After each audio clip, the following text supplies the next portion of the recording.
Okay, so looking at this class, we still have some people that have not turned in the first week. Well, let's see. We have two people that have turned in the first week.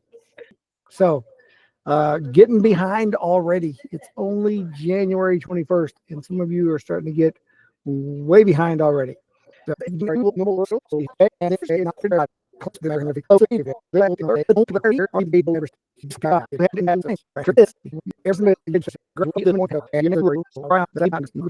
there's some of the people that have done the quiz that did not do well on the quiz, grades below that.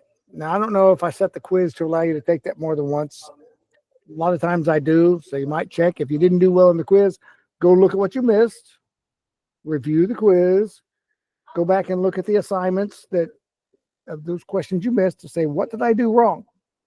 Especially if you did better on the assignments than you did on the quiz. What did you do differently on the quiz? What did you mess up? If you need to review the class video, if you need to come to class Thursday and say, Mr. Brock, I took the quiz, but I didn't do well. Can we review that together? Absolutely. We'll go over the quiz together if we need to. But if you have not turned in the quiz, your grade is below 70%, and you will be required to come to class on Thursday, but not Friday, because Friday's a night day. So don't get any farther behind, guys. Don't get any farther behind. Some of you are starting to drop back already, and that's not good. You don't want to start the semester this way because you'll end up the whole semester behind. And that just gets to be a real headache and stressful when you are behind on all of your work all semester. So get caught up. Take the time. That's all I can say. That's all I can say. Now, the folks that have got things turned in, you're doing pretty well. I'm looking at like last week's assignment, not the quiz, but the assignment. Wow, a lot of 100% and some 80%. A lot of 80 and 100% on that. Only one person did less than an 80% on that, and they still passed it. I mean, it's all right. So you guys are understanding the log functions pretty well, because a lot of times we struggle with log functions. You did pretty well. The exponential functions, a lot of 70s, 80s, 90s, and 100% on that. So a lot of that's going pretty well for a lot of you. And even the quiz, I'm seeing a lot of 87%, 100%, 84%. Several people did really well on that. So that's not too bad. 77%, a few 100s even. So I'm liking how that's going for those of you that are doing it. But I'm really worried about the ones that are already behind and we're not score yet. So, all right, let's take a look at what we have this week. All this fun stuff. Thank you for having your cameras on, by the way. Most all of you have your cameras on, and I appreciate that a lot. There it is. Let's go to our grade screen as usual, the place that I recommend you always start when you log into Buzz to see what have you turned in, what did you score, when was it due, what's due this week. So everything you've turned in, you should have a grade for already. Should show what date you turned it in and how you scored, and had the due dates over on the side. So this week, the 26th is this Sunday. So we're doing the graphing, 2 assignments about graphing exponential, graphing log functions.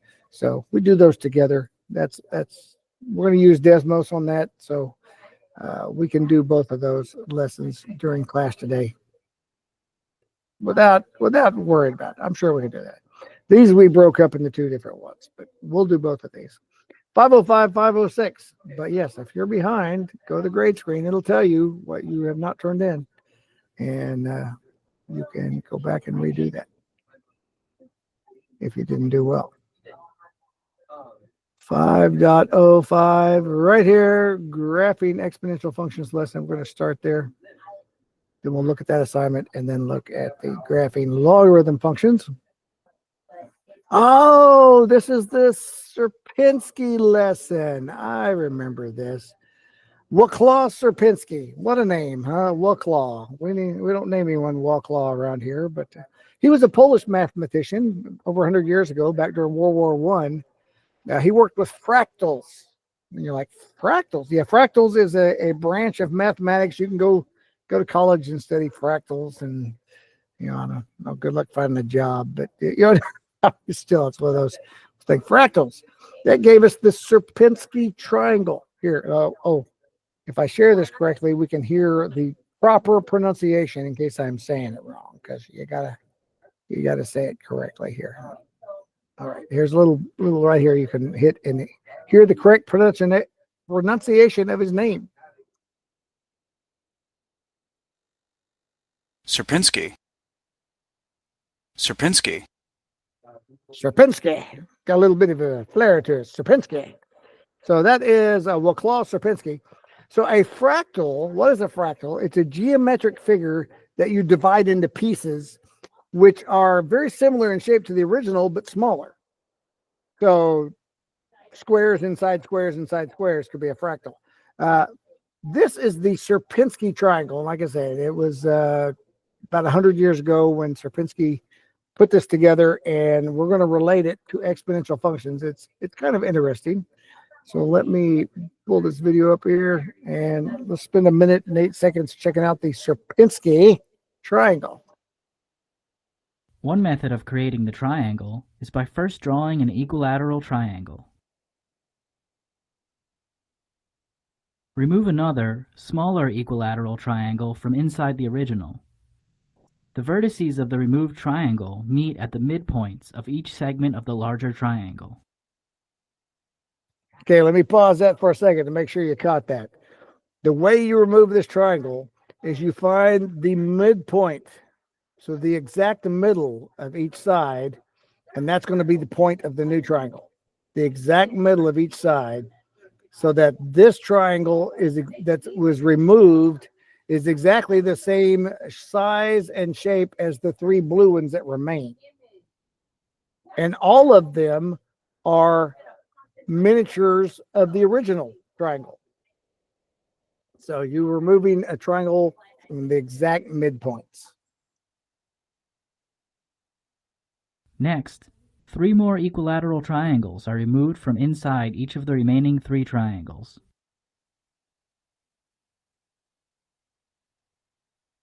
The process of removing triangles inscribed within the larger triangle can continue forever.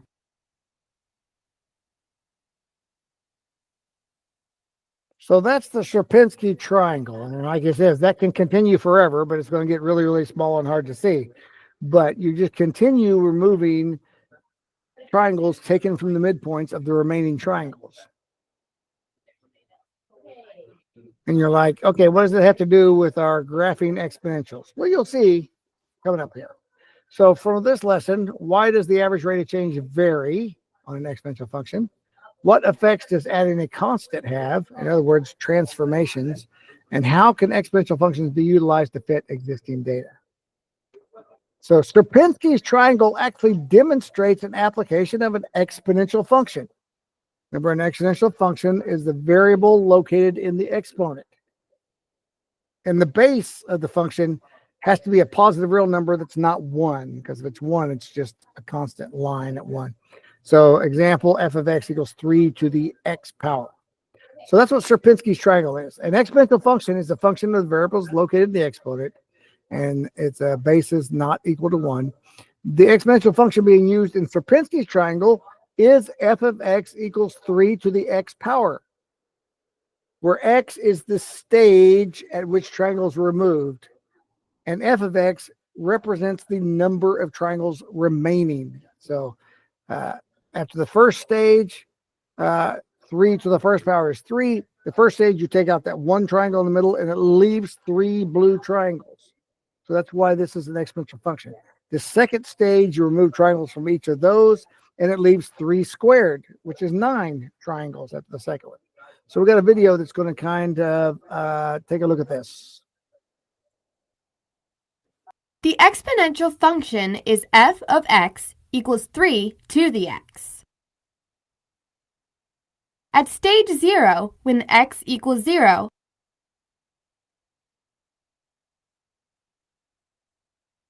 the function equals 1, indicating there is only one solid triangle. This is how the fractal begins. At stage 1, f of x has a value of 3. This means that the first time a triangle is removed from the center, there are 3 triangles left. At the second stage, f of x has a value of 9. So 9 triangles remain. At stage 3, f of x has a value of 27.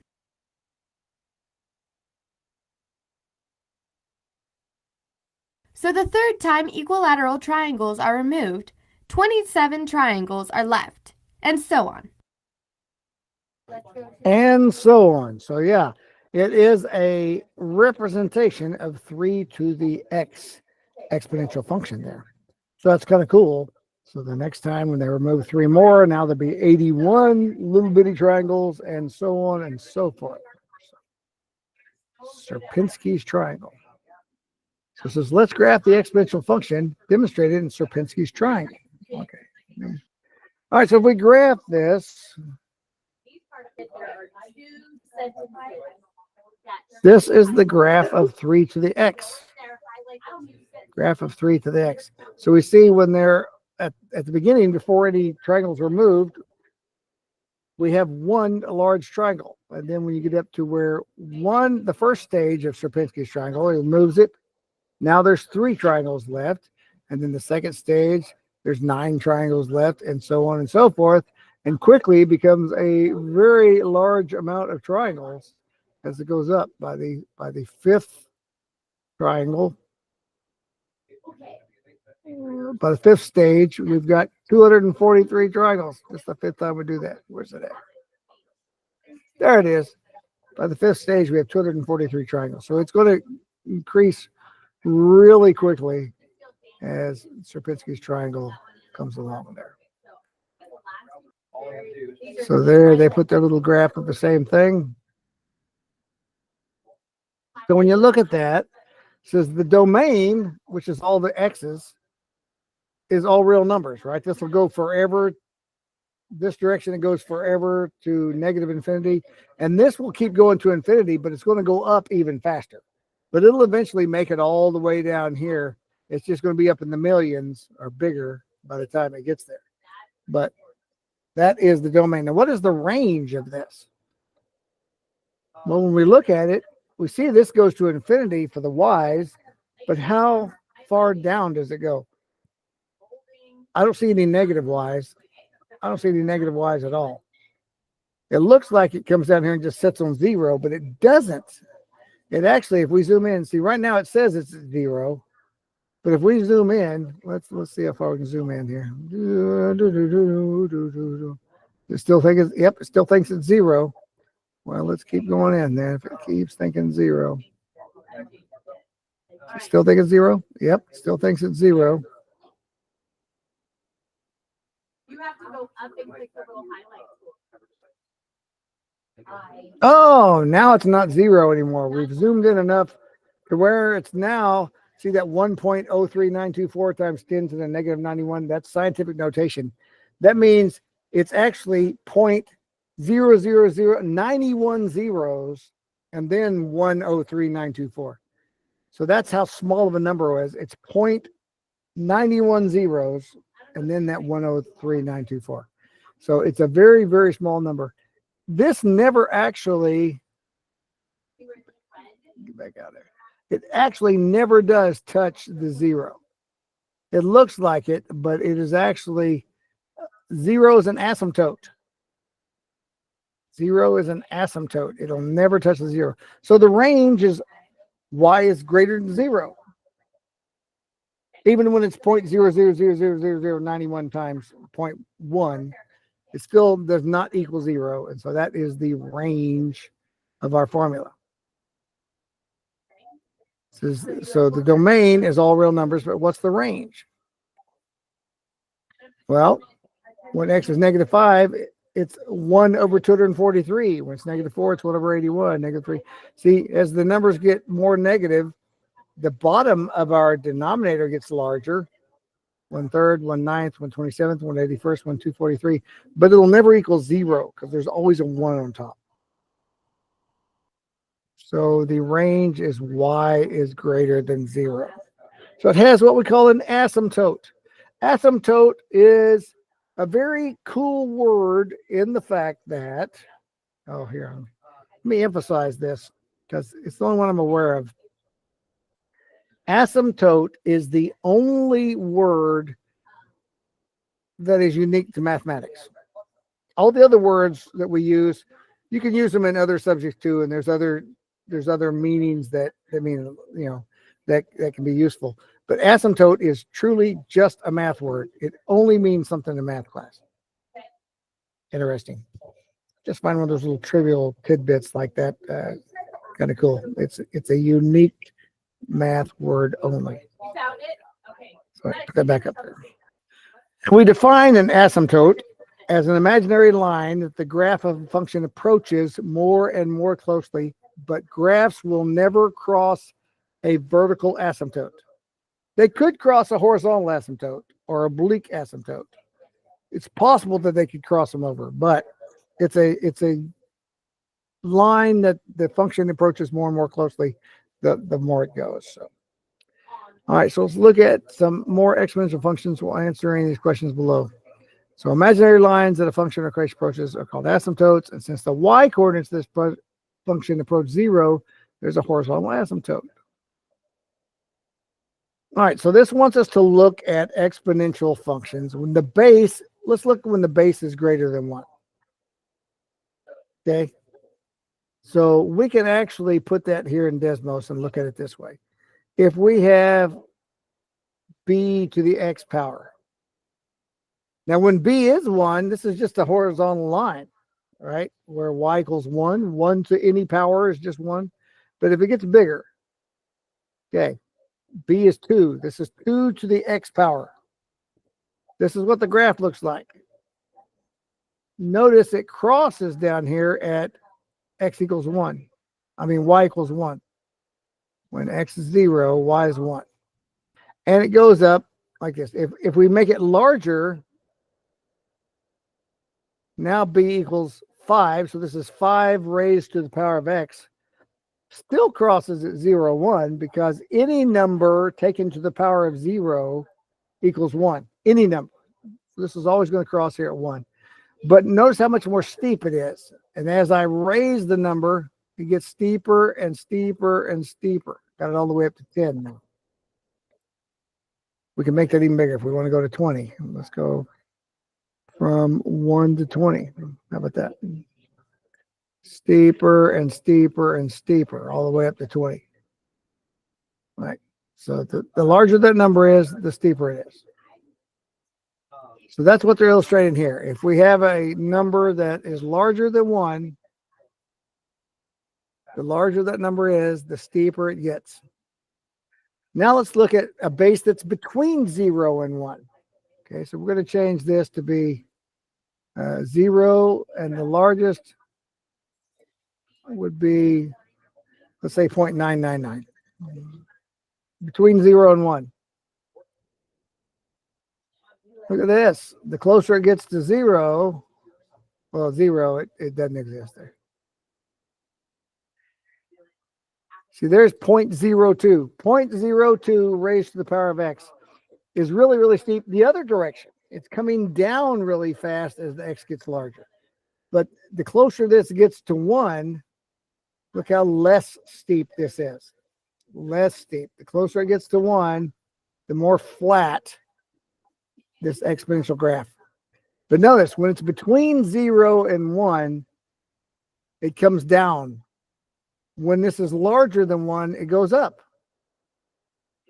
So base between 0 and 1. See over here. So if we put a 0.5 and a 2, these are reflections of each other. Actually, 0.5, 2. We do, let's see, 0.4 and 2.5. Kind of hard to see it with the way they have the y-axis there. So move the slider in point B with the base as an exponential function greater than 1. Describe the graph. Greater than 1. So it gets steeper and steeper the larger the base number is. So steeper and steeper. Steeper and steeper. So this says, reading the graph from left to the right, as the x increases, the y also increases. And as the base of the function increases, the slope of the graph becomes steeper. So there you go. Domain's all real numbers. There's no horizontal aspect, but y equals 0. So the range is y is greater than 0. Next, uncheck the box greater than 1 and do the between 0 and 1. Describe the graph of an exponential function, the base is between 0 and 1. Okay, they're talking about the purple one here. Closer it gets to 1, the flatter it gets. The closer it gets to 0, the steeper it is.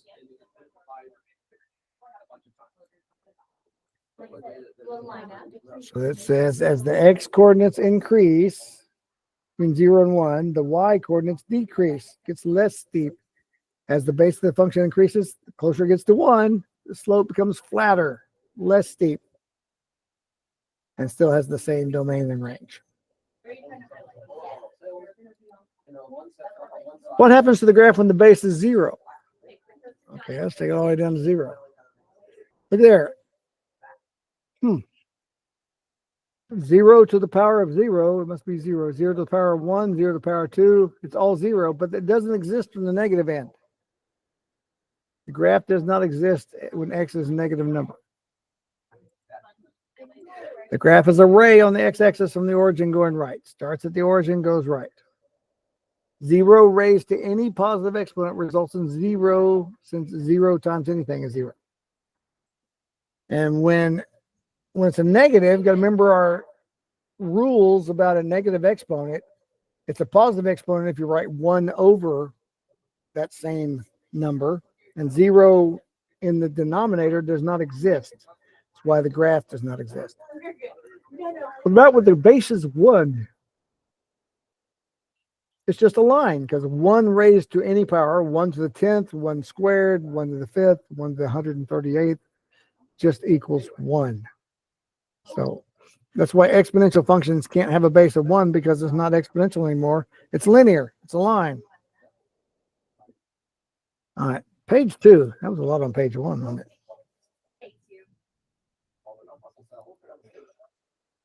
All right, we have another video. And we're going to look how to use one of these exponential functions that we studied like 2 weeks ago, but we'll take another look at another video here. Today I'm going to show you how to use the properties of exponents to interpret exponential functions. In this particular set of examples, I'm going to be referring to the value of boats. I have boat 1, 2, and 3. So beginning with boat 1, the very first number you're going to see is 5,000. This is the initial value of the boat. The next thing you're going to notice is being multiplied by 1.25. This is our percent of change. What is happening to that initial value? And then our exponent of x is where we would put our numbers of years. So if I wanted to know how much his boat would be worth in 10 years, I would replace his x with 10 and then evaluate this.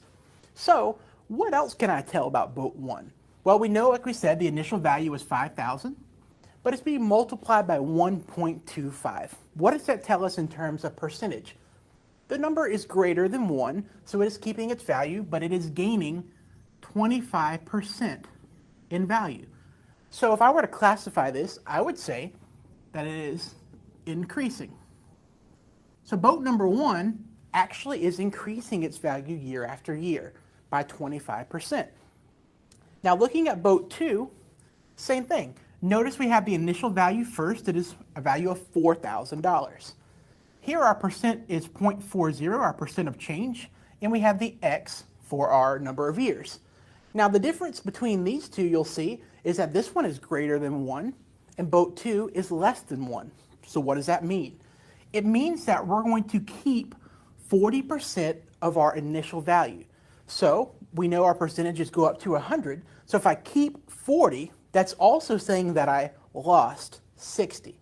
So if I'm classifying this one, I would say it's decreasing. I'm actually losing 60%. percent of the value because I'm keeping 40%. So So I want you to stop and think about this too. Think about what the graph would look like, because this is actually what we did 2 weeks ago when we talked about exponential functions. So he's working some exponential functions like we did 2 weeks ago. But this week we're really focused on the graph. So think about it. That one would have 5,000 as a y-intercept. That's the starting value. And it would be increasing with the second boat would have a 4,000. And we expect that one to be an exponentially going down as we graph that. when I'm looking at boat 3, I have it just in words, but not in the expression. So how can we make that happen? Here we have an initial value of 4,500, the same as we have with boats 1 and 2 at our initial value. Then we're multiplying by our percent of change. So here it says it's losing 50% each year. So if we are losing 50%, that means we are keeping 50%, expressed as 0.50. And then the last thing we add is our x, which is our number of years. So we can easily determine by the way it is written here, our percent of change is less than 1, so we know it's decreasing. And of course, our problem actually says it loses. So we would say it is decreasing. Now, when you look at these two, we have 4,000 times 0.40 and 4,500 times 0.50. A lot of times we tend to think, oh, well, this is decreasing by a lot less because it is 0.40. But really, notice we are keeping 40%, meaning that we are losing 60%, as opposed to here, we are losing 50%. So if you were comparing these two boats, this one is losing value at a much faster rate than boat number 3. So knowing what these numbers mean and knowing how to classify them as increasing and decreasing be very helpful in interpreting these functions. And that is how you use the properties of exponents to interpret exponential functions. Okay, so with that, when we look at Desmos, and we will have some notes on this, Beck, I was just thinking about that. Let's look at the Desmos graph of a couple of those right there, knowing that's increasing and one's decreasing. So if we go over to Desmos, kill this right here, take that off. Let's look at the first one. Y equals 5,000 and at 1.25 to the x. So he said this is increasing in value because this is greater than 1. And we were just looking at graphs. When the base is greater than 1, it does go up. And we're going to zoom out a long ways because this starts at 5,000 and we're down here at 15. So let's. Whew. So there, if we come in at 5,000, that's actually where it's going to cross the y-axis. Negative, we get to 0. There it is, 0, 5,000. 0, 5,000 is where it, and it goes up exponentially from there. So if it's going up 25%, by the time it gets to 1, it's going to be much larger than 5,000. It's going to be 6,250 or whatever. So it goes up very, very quickly. But when we look at the other boats they had, like another one was y equals 4,000, and this one was decreasing. We only kept 40%, 0.4 to the x. And notice this one, when it crosses at 4,000, it's actually going down because, well, let me zoom out it back here.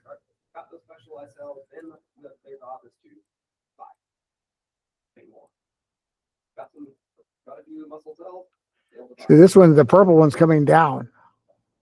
Well, it's not going to equal 0, but it's saying after 11 years, it's not worth a whole lot anymore because it's losing 60% of its value every year. So it's coming down. So exponential, when the base is greater than 1, is going up. When it's less than 1, it's going down, which we can see that with the illustrations he's talking about. If your boat's only worth 40% of what it was worth last year, and you graph that, it's going down. So we can kind of understand how that works. It would be going down. So key features, that's what we talk about when we're graphing things. What are the key features of a graph? The y-intercept, that's always a key feature. So that's when the x value is equal to 0. All right, so let me put some notes on that. Let's talk about key features. Y-intercept. when we have like that f of x equals 5,000 and it was going at 1.25 to the x. We're like, well, the y-intercept is when the x equals 0. So what is this going to equal then? Well, it's 1.25 to the 0. Put it over here. 1.25 raised to the power of 0. What is 1.25 raised to the power of 0? What is 2 raised to the power of 0? What is 2,146 raised to the power of 0? What's 1,921,400 raised to the power of 0? What is Mr. Brock? I'm doing this to be silly. Mr. Brock raised to the power of 0. All of these answers are the same.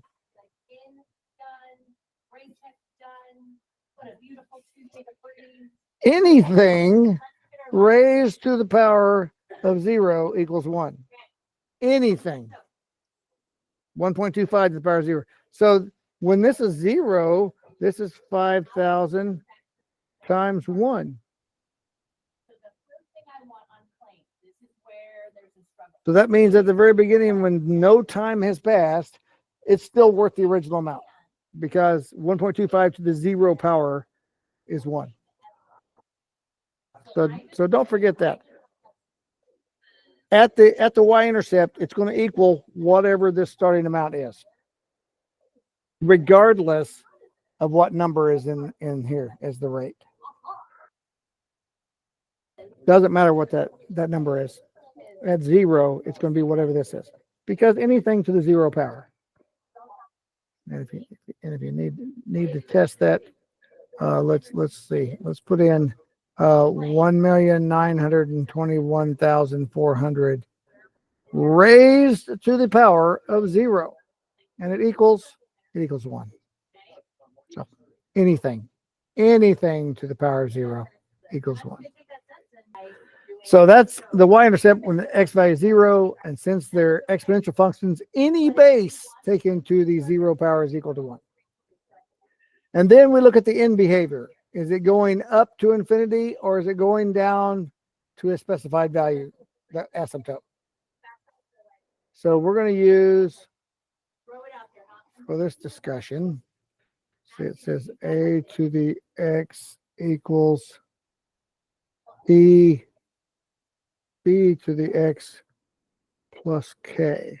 Okay, so we're going to get a little bit into transformations here. So here's the formula they're starting out with. Okay.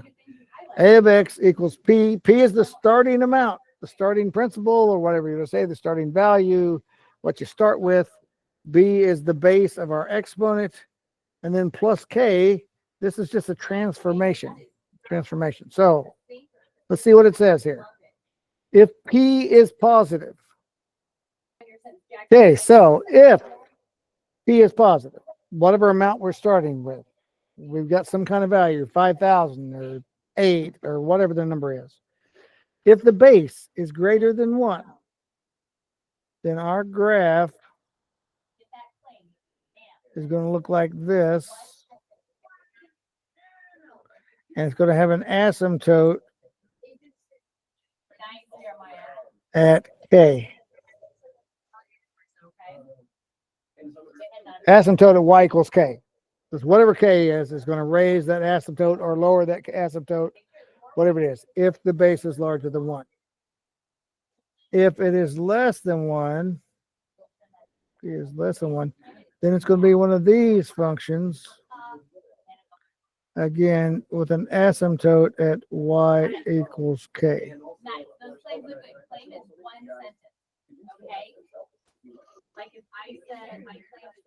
Okay, so this is just a generic way to know what the graph is going to look like.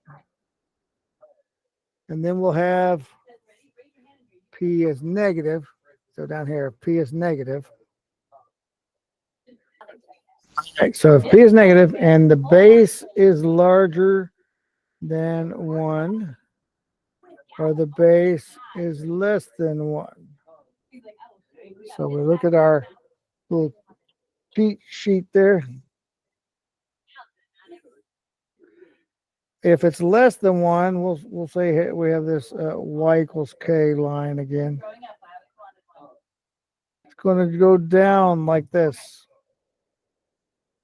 If the p is a negative, if there's a negative number out front, if this is negative 5,000, it's going to flip it upside down.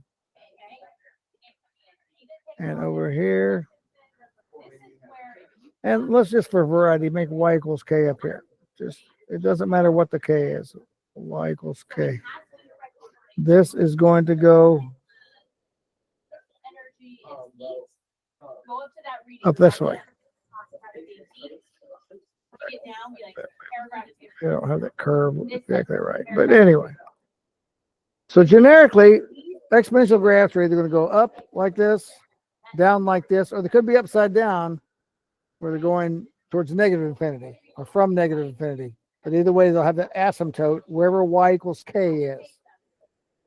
If there is no k, then k equals 0, right? The ones we were graphing on Desmos did not have a k, so they all had an asymptote at y equals 0, but we could move that very, very simply. So there's a good little table for your notes. This one here, so you know that applies to those below. When p is positive or p is negative. So p is greater than 1, b is less than 1. And the k is the k. And note that it applies to this formula up here.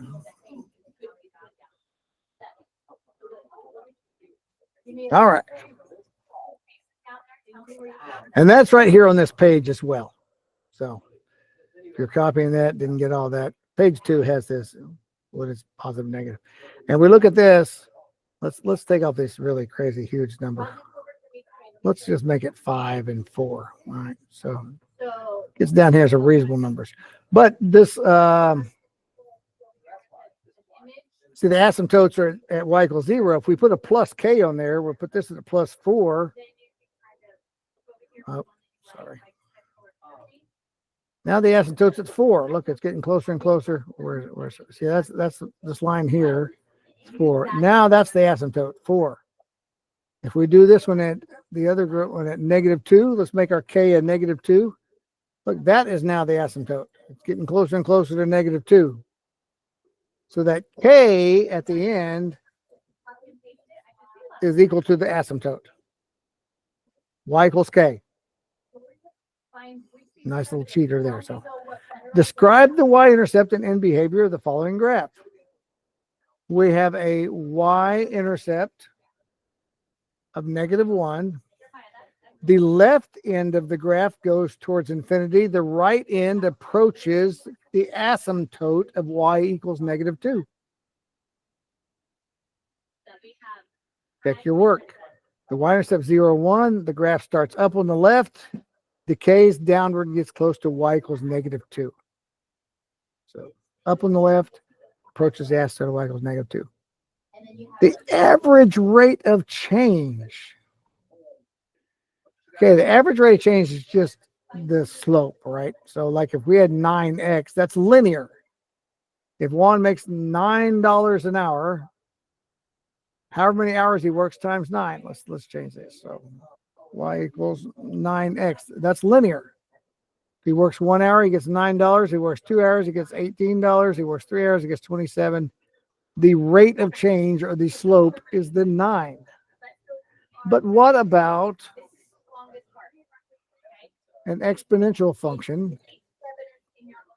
Let's say 9 to the x. What is the rate of change? The rate of change is constantly changing. It's constantly changing because right here the slope is very, very small.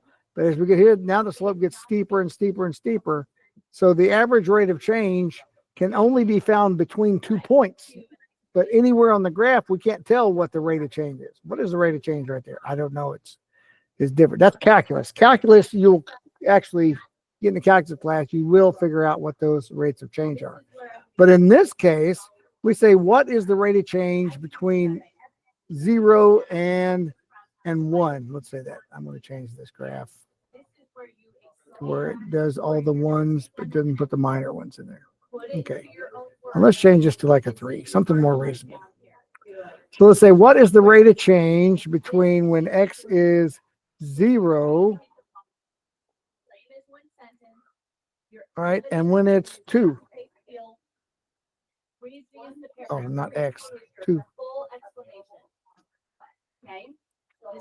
See, those 2 points are on the graph. I can ask average rate of change between those 2 points because that is a constant number. As far as the rate of change anywhere along here, that's very, very, very different because it's getting steeper and steeper and steeper. But between these 2 points, the slope is 4. Look, y equals 4x plus 1. See, it goes through both those points. So yeah, the rate of change between when x is 0 and x is 2 is 4 because it goes up 4 over 1, up 4 over 1. That is the slope between those 2 points. So remember, anytime it asks for you average rate of change, it's simply asking for the slope. So you would just draw a straight line from those 2 points and figure out what the slope is. And the slope is 4 between those 2 points. So let's see. Oh, here's like a skier going down a mountain, right? It starts up at this height, ends up down at this height. Now, at different points, sometimes the mountain was pretty steep. Other times it was not very steep. But overall, there's an average we can take to say on average it was this steep all the way. If it was perfectly straight, that would be the average rate of change. But at different points, it was different amounts of steepness. If we look at how someone drove, they started at 0 hours, and 2.5 hours later, they were in Gainesville, which means in 2.5 hours, they drove 140 miles. They averaged 56 miles an hour. That was the average rate of change. That's drawing a straight line from where they started to where they finished. But if we look at their actual trip, in the first hour, they made 70 miles. They drove 70 miles an hour. And then in the next hour, they didn't make it very far. They made it like 15 miles, 18 miles. They probably stopped for lunch or gas or something. And then again, they were driving 70 miles an hour. So at no point were they actually driving 56 miles an hour. But if we look at the start to the end and make a straight line, their average was 56. Okay, let's put that in there. Tell me where you got it. And there's the same thing right there. Average 56. Even has the word. All right, find the average rate of change. Oh, let's do this problem together because you'll have some problems like this. Okay, I've got this written down. This is what they want us to find. The average rate of change with this equation between x equals 1 and x equals 3. Well, the easiest way to do that is like, okay, what is f of 1? 3 times 4 to the first power, because x would be 1. 4 to the first power is just 4, so it equal to 12. It's 12 when x equals 1. When x equals 3, 3 times 4 to the third. Let's get our calculator to make sure we get this right. 4 to the third power is 64, because that's 4 times 4 times 4 times 3. That's 192. So it's 192 when it's 3. It's 12 when it's 1. It's 192 when it's 3. So 12 minus 192 is 180 negative. 1 minus 3 is negative 2. So negative 180 divided by negative 2, average rate of change of 90. Because it's 12 when it's 1, it's negative 192. It's 192 when it's 3. If we subtract those, 12 minus 192, 3 minus. You could also do it the other way. You could do 192 when it's 3 minus 12 when it's 1. This would be a positive 180 divided by a positive 2, and it's still 90. So it doesn't matter which way you do it. You'll get the same answer of 90. But just put what they equal, subtract it, subtract what x has got those values, and find the average rate of change of 90. So First, you have to find what those values equal. 1 equals 12, 3 equals 192. And then we subtract them. The slope formula, y2 minus y1 divided by x2 minus x1. And you get a slope of 90. So that's good to have in your notes. A nice example problem there on how we found the average rate of change between 2 points using the equation right there. And either way, you don't need to do both of these. Either way, but you're subtracting one from the other. Page 3. We got to get moving. We're taking up a lot of time with this lesson. Worst case scenario, we push it back. So up until this point, we've only worked with the general form. So let's talk about transformations. That's the next thing we need to discuss. Transformations. And this we will definitely put in our notes as well. Transformations. So how does transformations affect? If we have f of x equal some starting amount, our base raised to a x minus h plus k. You know, we usually use h and k as our transformation letters, right? This is a b, whatever the base is. What happens when there's an h? What happens when there's a k? So let's look in Desmos first to see what happens so we can generalize some kind of notes for that. So we're going to give it a number. We're going to say right now that our principal is 2, our starting amount, and it's going to, let's just make it 1. Let's make it real simple.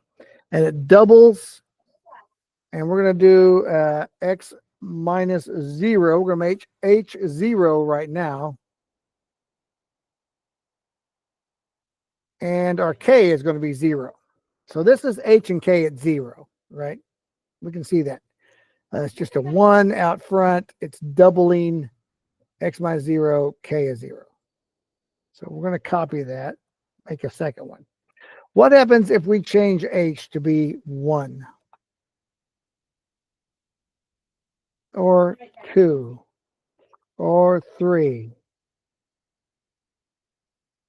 Every point moved 1 to the right. This was 0, 1. This is 1, 1.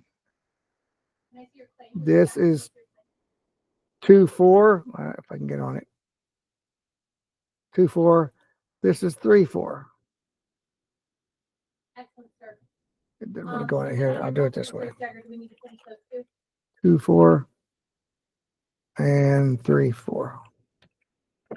See those points? Those points are on those graphs. Everything moved 1 to the right when you subtract 1. So if h is greater than 0, so it's x minus h is 1. Graph shifts right by h. Right? If h is 1, so it's x minus 1, the graph to shift right by 1. If h is 3, it'll shift right by 3. So then if h is less than 0, let's say h is a negative number, what do we expect? This is exactly the same that's happened with every other transformation. It's going to go left by h. And we're going to look at that too.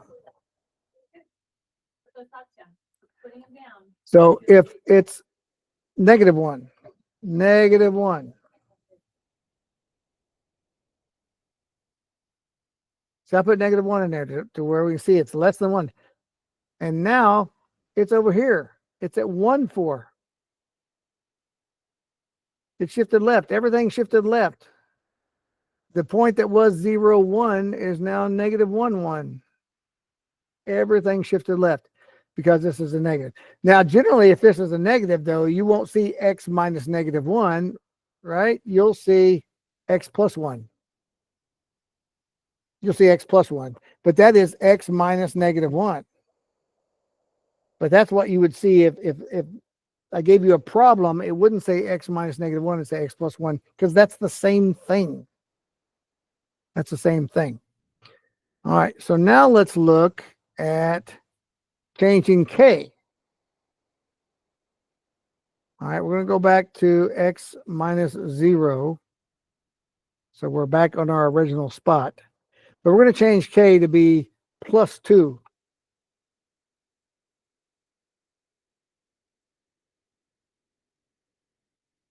Look what happened now. Every single point went up 2. So I'll put that on our notes. If k is greater than 0, there's a number out here that's a plus 2, then it's going to shift up 2. K is less than 0. Why am I putting graft? Oh, man, my brain is not working. I knew this morning I felt off. Graph, not graft.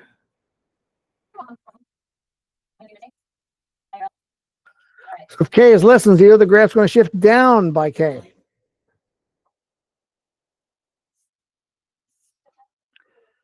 We can see that on Desmos as well. If we change this to a negative 2, now the graph went down 2. Now we're at 2, 2 instead of at 2, 6. Every point went down 2. The y-intercept went down 2. 1, 2 went down to 1, 0. Everything shifted down 2. So transformations work exactly the same. So this you can play with. You can play with up and down with the K, left and right with the H, just like we were looking at. So, all right. Like it should. So this wants us to look at graphing, exponential graph, 1/3 to the x. Oh, this is a good example to show because to graph this correctly, you may need to use parentheses. Equals 1/3 raised to the x. That's between 0 and 1, so it's a graph that goes downward. F of x equals 3 to the x. But those are reflections of each other, 1/3 and 3. They're reflections of one another. This graph is a reflection of the y-axis of 3 to the x, which we just saw in Desmos.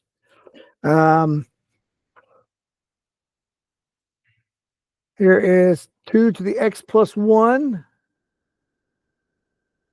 All right, so if we graph f of x equals 2 raised to the power of x plus 1, we want to put that in parentheses so it keeps it all together. Let's turn those off. See, that's a transformation of 2 to the x.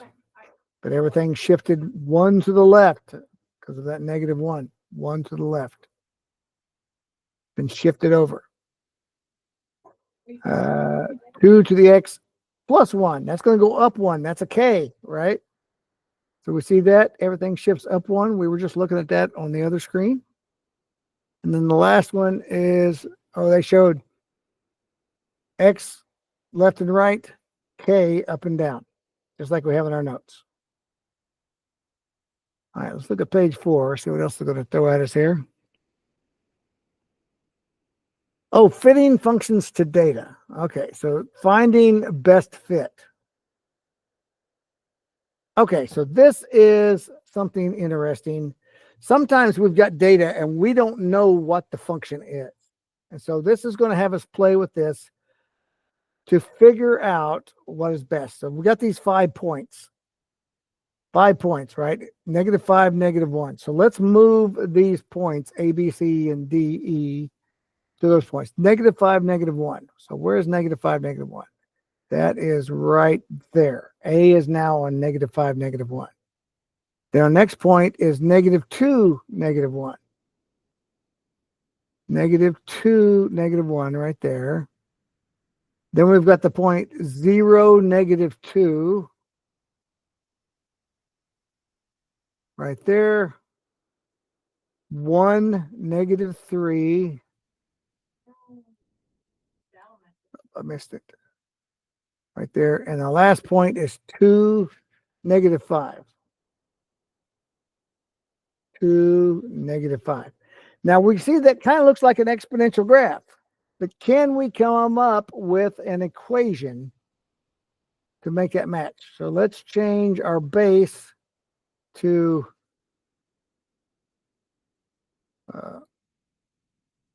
see, we're gonna make our coefficient negative. All right, so it's a negative coefficient because that's what our chart showed us in the first time. If we want it to be a reflection down, we need a negative coefficient. See, it's -1. No, -2. Our base, if we make our base larger, it's going to be steeper. We don't need it that steep. Let's go down to negative. Oh, no, that's 2. Let's shift it to the right. What do you say? Oh, that'd be a -1. Let's shift it down, -1. Oh, that's pretty close. That's pretty close. We've got everything but the B. But we go right through A, went right through C, went right through D. This is a kind of interesting thing. You can play with this on page 4 on your buzz lesson. Find some coefficient values. And I found 2 different ones when I've done this in the past. So this would be -2 times 2 to the x minus 1 minus 1. So we're translating it 1 to the right. No, to the left because it's -1. So it'd be x plus 1 up there. And k be -1. So we brought it down as well. That's it. So what they come up with? 2, 2, -1, -1. They found the same thing. But you can play with that and come up with a formula that fits it the best. Now it doesn't fit it exactly because our B is off, but this is a line of best fit. It's the closest you can get to most of the points. Because if we change these numbers, now we're way off. See, we can get to the B. We play with that enough. Oh, A and B right there, but we don't hit C, D, and E. So we got to get close as we can.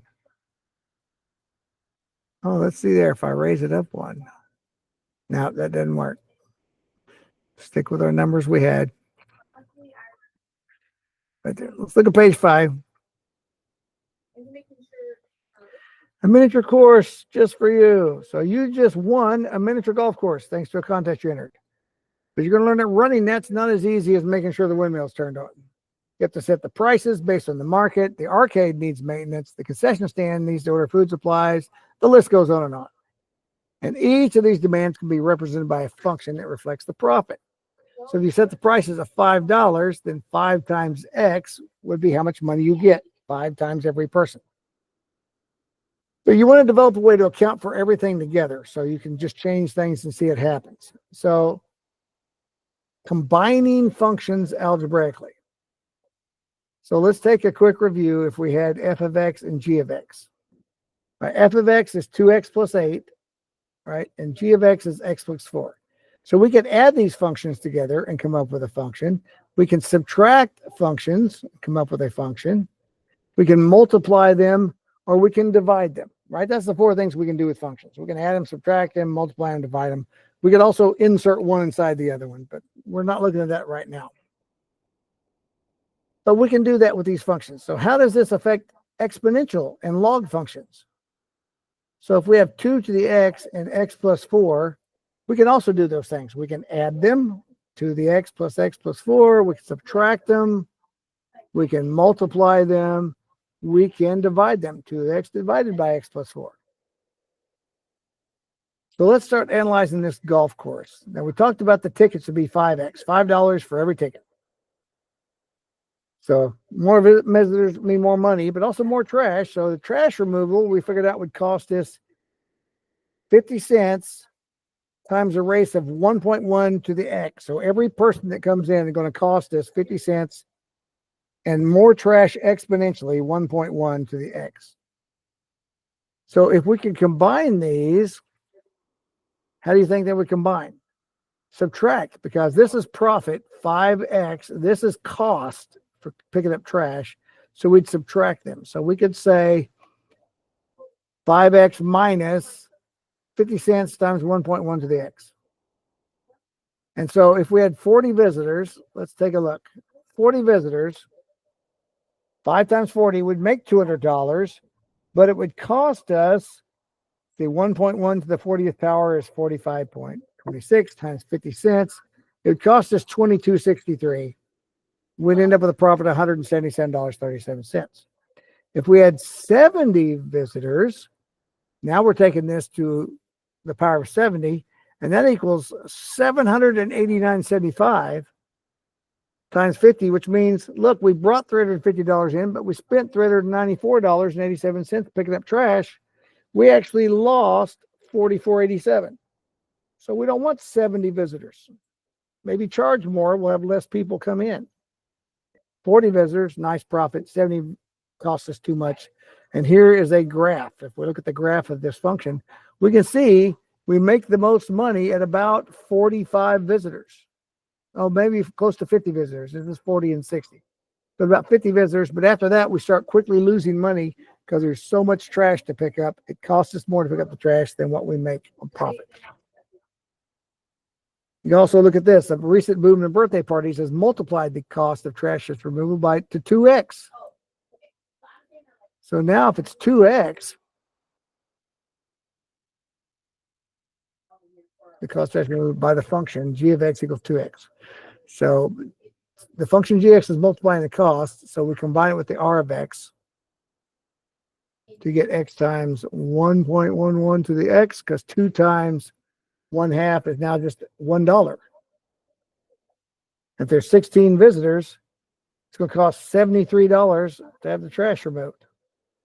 This is just the removal. This does not combine the sales. This is just the cost. And you see it exponentially goes up very, very fast. Let's look at our lesson summary. Here's the 3 questions we started with. An exponential function is a function with variables located in the exponent, and the base is limited to positive real numbers not equal to 1. When you use a graphing software like Desmos, set up the code, enter 3 to the x, or if it's x plus 1 or whatever, you got to put in parentheses. Your graph should look like this, with a range of y is greater than 0 and a horizontal axis of y equals 0, unless you have a k. Key features: y-intercept, end behavior, average rate of change. And a function is said to be the best fit if it passes through the most data points. And functions can be done by either adding, subtracting, multiplying. And you can divide, as we looked at earlier too. So let's look at the lesson that goes with this first one, just to see if there's anything we haven't covered. Which graph models this function? Well, that's pretty easy to figure out, right? Because you can say, I'm gonna copy that, but when I paste it, it's not gonna look right because you got to fix the exponent. So that's this, but the x should be an exponent. Okay, so that's what the graph of -4 times 2 to the x is. Which one of these is that? Looks like it's that one. Yep, that looks like it.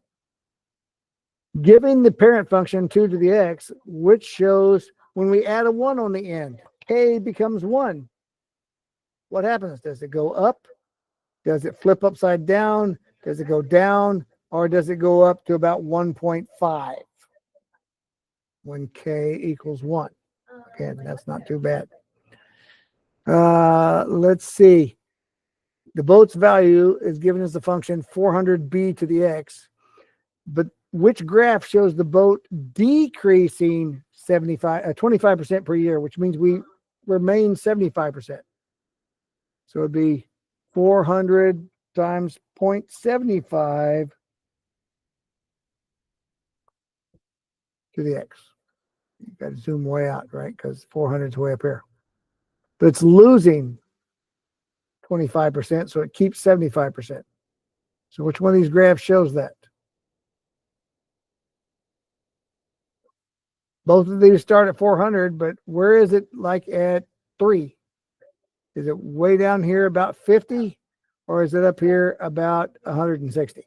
That's what you got to tell when you look over here. It's at 3, and we're zoomed way out right now. So 3, is it about 50 or is it a lot higher?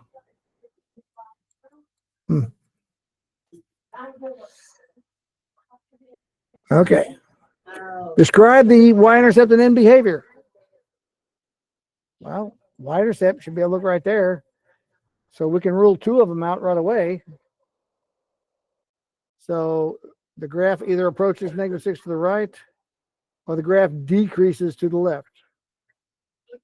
No, to the left, as it goes right, it's decreasing. And the last one here is a representation of tickets from a theme park. Theme part, I love it. Theme part, 3x, and the cost to pay the employees is 1.25 to the x. So here's the function of those combined. So after 5 seasons, estimate the profit. Can you read a graph? Number of seasons. At 5, what's the profit? Is it 2, 5, 12, or 18? Okay, don't make that harder. That's pretty simple. Let's look at the next lesson real quick, see if we can get it covered in the 20 minutes we have left of class. I think we can, because it should be a lot shorter. It is 1 through 4. So what do you remember about graphs and their reflections? Remember, we saw this before. If we reflect this over an imaginary y-axis, then that would just reflect to be this, right? She was facing to the right. Now she's facing to the left because the y-axis is the up and down axis. That's right. Now it just reflects it over the y-axis. And they had these that we looked at these before, an imaginary y-axis again. Well, it'd be the same way up. It just switched positions where the popcorn's on the right side. And then they had over the x-axis, this will reflect down. So this guy over here would still be on the right side, but be upside down. This guy over here would still be on the left side. So that would be this one. This, they're upside down, but they've changed places. So that's not just a straight downward reflection. Correct. And then our last one was x-axis. So the dog would still be facing with his head to the left. It would just be right there, straight down. Correct. So graphs of logarithms are basically a reflection of the corresponding exponential. So the line y equals x is the line that it reflects over. So it talks about y equals 10 to the x. Let's go down here. Being a reflection of f of x equals log x. And they reflect over the line y equals x. Right? We see that it reflects perfectly over the line. So everything over here is exactly the same distance as everything over here from that y equals x line. So that's what they're showing us here, is that it's a perfect reflection if you have the same corresponding logarithm of the exponent. You remember, we can rewrite logarithms to exponents and exponents to logarithms. And if you rewrite it and graph both of them, they will be reflections. Characteristics of the graph of the common logarithm right here. Domain. In exponential, it's all real numbers, right? Because it goes from -infinity to infinity. But in the logarithm function, x is greater than 0. Because look, there's an asymptote at x equals 0. See, the logarithm over here does not go into the negatives. It doesn't even hit 0. It just gets close. For the exponent, it's the y that doesn't hit 0. So those change places. X is greater than 0. Over here, it's y is equal to 0. And this is all real numbers. The range for a log is all real numbers. These just trade places. The asymptote is the x-axis on an exponential, but the y-axis on a log. So this is the review on that. Page 2. Let's take a look at some additional examples of graphing log functions. X minus 3. Let's look at how it works. Get rid of everything else. If we put in parentheses and say minus 3. Oh, I got to put it after the X. Minus 3. Look, it shifted to the right. I'm going to put the original equation up here. Y equals log X. See, everything moved exactly 3 to the right. Because this is like the H. So let's write that in our notes right there. Let's do this.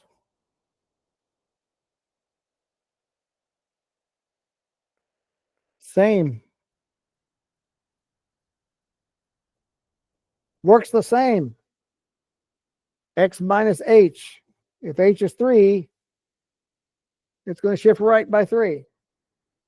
If it's X minus negative 3 or X plus 3, it's going to shift left by 3. It's the same. Just like it was the same for quadratics, it was the same for third degree functions, it's the same for linear functions. When H is greater than 0, it shifts right. When it's less than 0, if K is a positive number, it goes up. If K is a negative number, it goes down. Same. We just need to know where the H and the K is. H is there, the K is there. With the logarithm, it's right there. Let's do an X plus 3 or X minus negative 3. All right, X minus negative 3. Look, it shifted left. But we would normally see that as plus 3, right? X plus 3 shifts left. Let's do the plus K plus 5. Oh, let's do plus 3 so we can see it on our screen. Everything shifted up 3. That's minus 3. It all shifts down 3. It works exactly the same. Exactly the same as what we've seen with quadratics, the same as what we saw with exponents, logarithms, exactly the same. So that's great. We don't have to have different rules.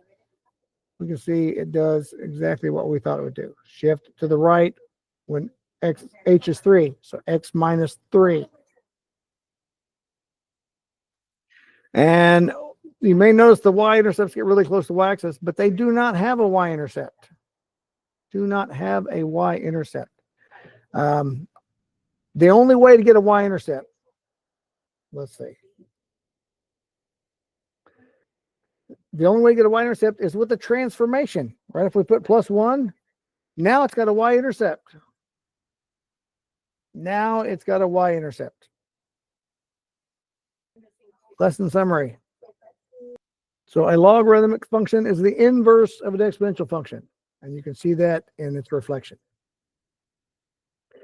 And shifting works exactly the same. Plus 6 is a horizontal shift, goes to the left. Outside the X is a vertical shift. All right, I want to look at the assignment here, but I'm just now deciding because this is, I didn't put a template in there. I think I'm actually going to cancel this assignment because I don't know that it's that critical that we need to know how to do this.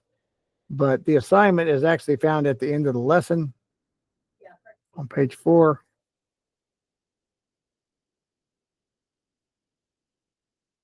Where you have to graph f of x equals negative log 10 of x. Figure out where it's 0, where it's 1. Raise this. I tell you, I'm going to cancel this assignment. We've looked at this. You understand exponents. This is a reflection of it.